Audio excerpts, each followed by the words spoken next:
5, 4, 3, 2, 1. Main engine start and liftoff of the Delta II rocket with the MAP spacecraft, exploring the past and future of our universe. Guidance system has started. Pitch program is in. Roll program is in.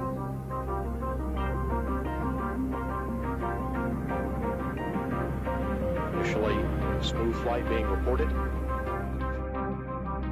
Solid motors are now at maximum thrust.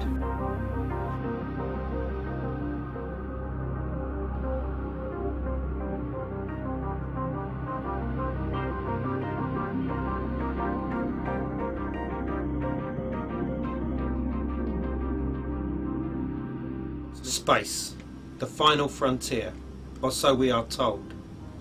Yet recent discoveries by scientists are leading us to some startling conclusions.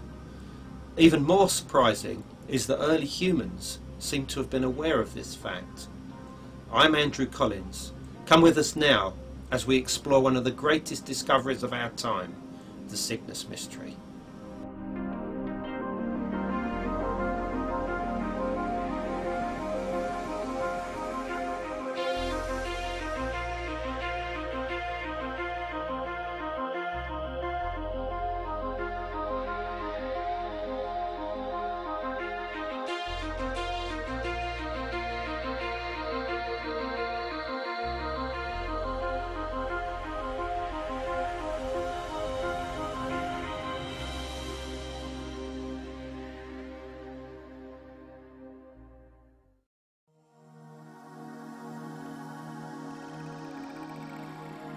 The origin of human civilization has long been one of the most intriguing and important mysteries of history. Science writer Andrew Collins has identified the earliest traces of civilization near Lake Van in southeastern Turkey, dated to 7,000 to 10,000 years ago. This enigmatic group of people, known as the Nephilim, are explained in the Bible as the offspring of the legendary Watchers and mortal women. But Collins' investigations have led to an even deeper mystery. Collins has found a relationship between sudden leaps in human evolution and a phenomenon created by specific stars in the northern constellation known as Cygnus.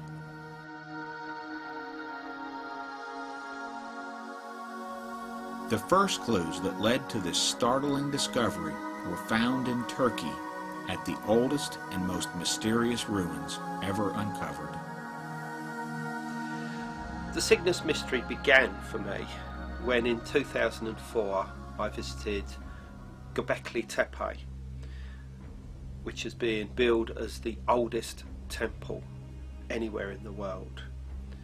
Constructed around 9,500 BC, that's several thousand years before either the Great Pyramid or Stonehenge. It consists of a series of subsurface buildings that had roofs that were held up by T-shaped stone pillars that were beautifully carved with different animals.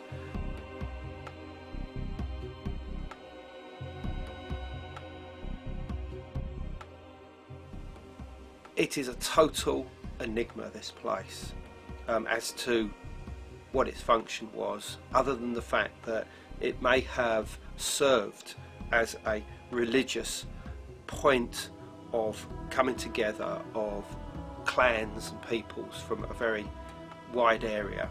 I visited this site and others like it that have been constructed either at a slightly later date, or of which have only just been uncovered, only within the past few years.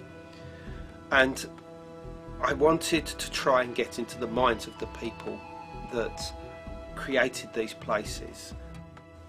Coming to Göbekli Tepe for the first time, you start to realise that you only have half the answers, and that there was something bigger going on here that I needed to know about.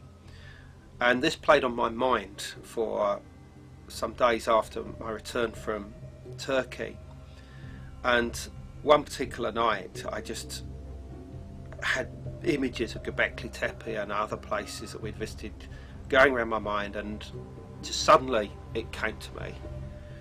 And this was the fact that this site and the others all seem to be orientated towards the north. Now that in itself might not seem significant. What is important is that thousands of years later, in the very same area where these unique temples were constructed, a peoples known as the Sabians rose. Now they were star worshippers. Now what's so significant about the Sabians and their descendants is that they all venerated the north in celebrations they knew as the mystery of the north. They saw the north as the place of the primal cause.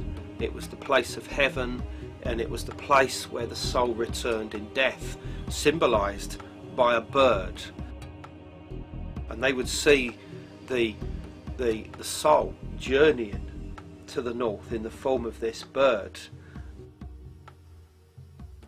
As Collins examined the possible astronomical alignments at Göbekli Tepe, the constellation of Cygnus became the only possibility for the celestial bird of the north.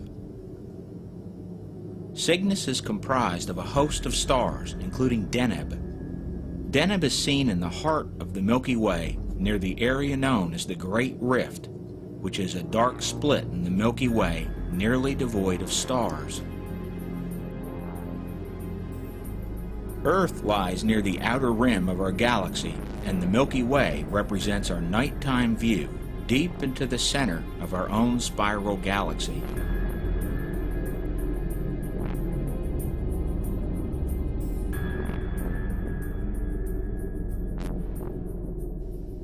In ancient religious belief systems, this stunning band of stars represented a magical pathway. For them, it was universally seen as a road or river to the stars, and more specifically to the sky world, to heaven, to the afterlife. And what's so important about its relationship to Cygnus is that in its most northerly extension, exactly at a place where the Milky Way breaks in two, calls through this so-called dark rift or great rift of nebulous clouds and dust, which forms like this dark region. Here is placed the stars of Cygnus, and it was here that was the entrance or exit into the sky world. Unanimously around the world, it was seen as a bird, a cosmic bird, a bird of first creation, a bird of life and of death and of rebirth, a bird that symbolised the transformation of the soul in death across the world, in shamanic traditions, in indigenous cultures. The stars of Cygnus, in particular Deneb, its brightest star, was considered to be like a hole, an entry point, a doorway, a window into the sky world.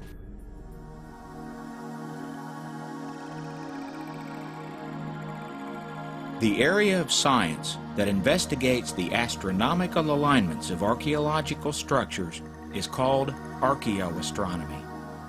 Sites such as Stonehenge, Giza, and numerous American mounds and earthworks have all shown extensive alignments with the sun, moon, and various stars. If Collins' idea that Cygnus was the soul's portal into the sky world is correct, then other ancient religious sites should show alignments to Cygnus. A host of archaeoastronomers have found that many ancient ruins do, in fact, align to the specific stars of Cygnus.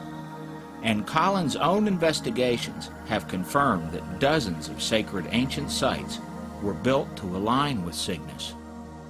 In Great Britain, a large number of megalithic or prehistoric sites are actually aligned in some way to Cygnus. For instance, Avebury, which is Britain's largest stone circle in the southern part of the country,